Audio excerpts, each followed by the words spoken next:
How to send a text message on WhatsApp. In today's video, I'll show you how to send a text message on WhatsApp. Let's get started. First, make sure you have downloaded WhatsApp on the device. If you're an iPhone user, you can download it from App Store, and if you're an Android user, you can download it from Google Play Store. After that, click on search bar and open WhatsApp. Now to start sending a text message, click on this chat option from the bottom, and here if you want to start a new text, then simply click on this plus icon on top right corner.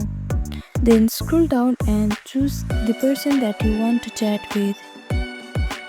After that, simply click on this field here and start typing your message.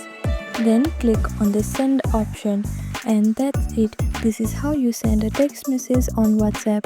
Thank you for watching this video. Please do not forget to like, share and subscribe to our channel, and comment down below if you have any other queries. Thank you.